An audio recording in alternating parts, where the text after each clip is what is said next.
میں ہندوستان کے ایک بہت بڑے بزرگ ہیں مولانا کلیم صدیقی صاحب، وہ وہاں غیر مسلموں میں دعوت کا کام کر رہے ہیں اور لاکھوں کی تعداد میں لوگ اسلام میں داخل ہو چکے۔ پرسوں مجھے ملنے آئے ہوئے تھے تو ان کے ساتھ انہوں نے ایک آدمی کا تعارف کروایا کہ اس کا نام تھا بلبیر سنگھ۔ یہ بابری مسجد کو جنہوں نے گرایا تھا اس کی قیادت کرنے والا یہ شخص تھا، اور اب اس کا نام عامر ہے۔ تو بابری مسجد پر پہلی کدال چلانے والا وہ شخص تھا جو پرسوں وہاں بلڈنگ میں آیا ہوا تھا۔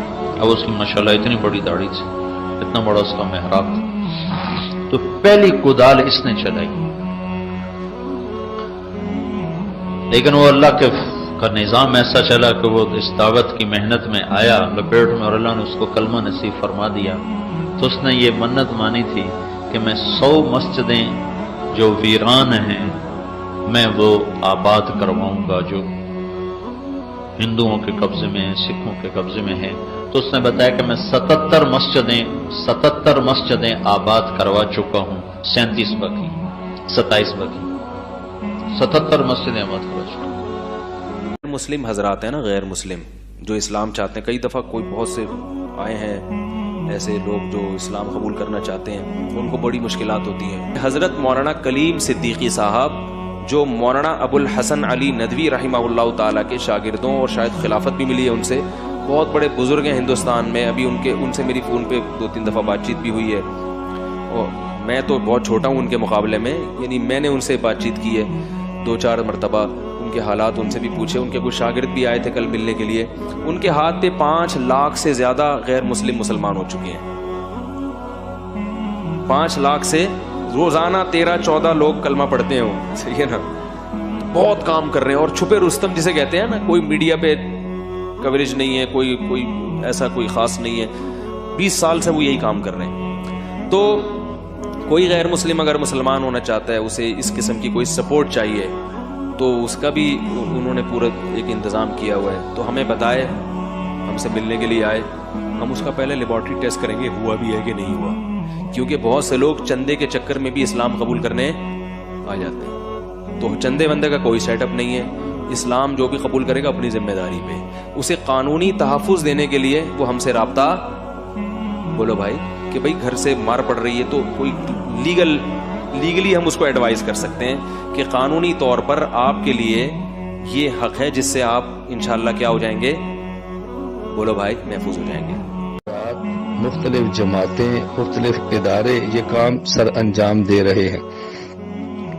داعی اسلام مولانا کلیم اللہ صدیقی صاحب دامت برکاتہم امت کو ایمان اسلام پہ لانے کی فکر بھی کرتے ہیں، محنت بھی کرتے ہیں، اور بہت بڑی تعداد غیر مسلم خصوصاً ہندو ان کے ہاتھ پہ اور ان کی محنت سے کلمہ پڑھ کر دائرہ اسلام میں آ چکے ہیں۔ یہ بہت بڑی نعمت ہے اللہ تعالیٰ کی، ہمیں اس کی قدر کرنی چاہیے۔ مولانا کلیم اللہ صدیقی صاحب دامت برکاتہم کا کام کئی حضرات سے سنا، بعض کتابچوں میں پڑھا، اور آج ان کے ساتھ ایک طویل نشست ہوئی جس میں ان کی اپنی زبان سے ان کے کام کو سنا اور ان کی کارگزاری سنی۔ دل بہت خوش ہوا، دل سے دعائیں بھی نکلتی ہیں، اللہ تعالیٰ قبول فرمائے۔ اس کام کے لیے جو ان کو اسباب اور وسائل چاہیے، اللہ تعالیٰ وہ اسباب اور وسائل بھی ان کو عطا فرمائے۔ میں اپنے تمام احباب سے، متعلقین سے، اس گفتگو سننے والے سامعین سے گزارش کروں گا کہ مولانا کلیم اللہ صدیقی صاحب دامت برکاتہم کے لیے دعا بھی فرمائے، اللہ تعالیٰ ان کی حفاظت فرمائے، دعا فرمائیں، اللہ تعالیٰ ان کو جو اسباب چاہیے اپنے کرم سے عطا فرمائے، ان کی اس محنت کو قبول فرمائے، اور جو آدمی جس حد تک تعاون کر سکے وہ ان کے ساتھ اس تحریک میں دست و بازو بنے۔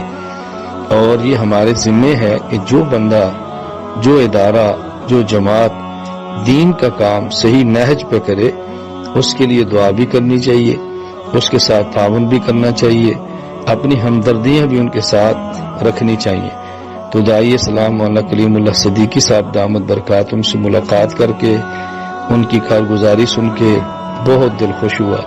اللہ تعالی ہم سب کو قبول فرمائے، اللہ تعالی ہم سب کو دین کا کام کرنے والوں کا معاون بنائے، دست و بازو بنائے، اللہ ہمارا بھی خاتمہ ایمان پر فرما دے۔ السلام علیکم ورحمۃ اللہ۔